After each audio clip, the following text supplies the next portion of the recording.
Salam alaikum, monsieur Djadi. Donc, Wa alaykoum salam wa rahmatullahi wa barakatuh. vous êtes imam dans plusieurs mosquées dans les Alpes-Maritimes. Donc, vous faites partie du collectif de l'Aïd. Est-ce que vous pouvez me présenter votre collectif? Alors, ce collectif il a été créé depuis 3 ans maintenant,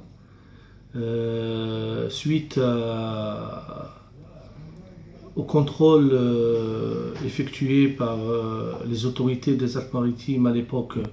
C'était un contrôle un peu musclé par rapport au sacrifice de l'Aïd. Et c'est là où les musulmans ont réagi. Ils ont dit il faut arrêter ce contrôle et que les musulmans soient toujours les boucs émissaires des fautes des autres. D'accord, très bien. Pouvez-vous nous dire quelle est la situation cette année par rapport à l'Aïd? Alors cette année, c'est un peu exceptionnel parce que c'est à cause de la fièvre afteuse qui a frappé quelques pays du Maghreb et que les autorités françaises ont peur que ce virus se propage dans les Alpes-Maritimes. Les préfectures du sud en général, du sud de la France, ont fait un décret qui a commencé le 1er septembre jusqu'au 30 octobre, qui interdit de circuler les bêtes vivantes et d'acheter les bêtes vivantes. Alors c'est pour un peu protéger les cheptels de la région de ce virus. Très bien. Par conséquent, comment les musulmans peuvent respecter le rituel avec cet arrêté? Alors malgré cet arrêté, les musulmans peuvent toujours pratiquer leur culte concernant le sacrifice de l'Aïd, parce que heureusement qu'il y a des fermiers qui ont voulu jouer le jeu depuis quelques années maintenant, et que eux, ils peuvent toujours autoriser les musulmans à faire le sacrifice chez eux parce qu'ils ont un agrément et c'est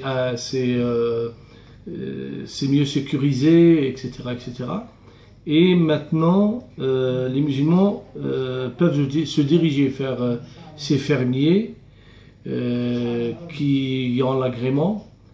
Malheureusement, dans les Alpes-Maritimes, il n'y en a pas beaucoup. Il y en a un seul qui est à Escragnol, et la ferme de M. Carlavant. Et cette ferme, elle a ouvert depuis maintenant 3 ans. Et tous les musulmans peuvent aller sacrifier leurs moutons là-bas légalement. Il y a aussi dans le Var quelques fermiers et quelques même particuliers qui ont l'agrément et qui peuvent recevoir aussi les musulmans pour faire le sacrifice légalement et en sécurité. Et malheureusement, ça ne sera pas suffisant pour tout le monde. Les musulmans qui ne peuvent pas faire ça légalement cette année, ils peuvent faire un don pour les pauvres ici ou ailleurs. Très bien. Pourquoi nous avons un seul abattoir dans les Alpes-Maritimes? Alors, c'est pour cela qu'il y a un groupe qui milite pour avoir plusieurs abattoirs dans les Alpes-Maritimes depuis 15 ans maintenant.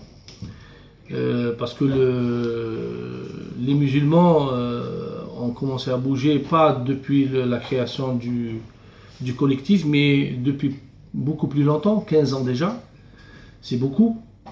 Après 15 ans d'efforts des musulmans, des réunions à la préfecture avec les autorités, etc., ça a abouti il y a 3 ans à ouvrir un seul abattoir temporaire dans les Alpes-Maritimes, parce que on a découvert après des années de réunions qu'il y avait quelques éleveurs qui ne voulaient pas jouer le jeu, qui ne voulaient pas se mettre dans l'égalité, et que eux, ils cherchaient la facilité, ils vendaient l'agneau vivant aux musulmans, et les musulmans se débrouillaient où ils font le sacrifice. Cette année, avec la fièvre afteuse, le problème a ressurgi, et que les musulmans maintenant, et même les éleveurs, n'ont pas le droit de vendre cette année la bête vivante. Avant, ils avaient le droit, et cette année, même les éleveurs n'ont pas le droit de vendre la bête vivante. Alors ils sont coincés, et je pense et j'espère que ces éleveurs comprendront qu'il est tôt maintenant de se mettre dans la légalité, et on est là pour les aider. Merci d'avoir répondu à mes questions. Salam alaikum. Salam alaikum wa rahmatullahi wa barakatuh.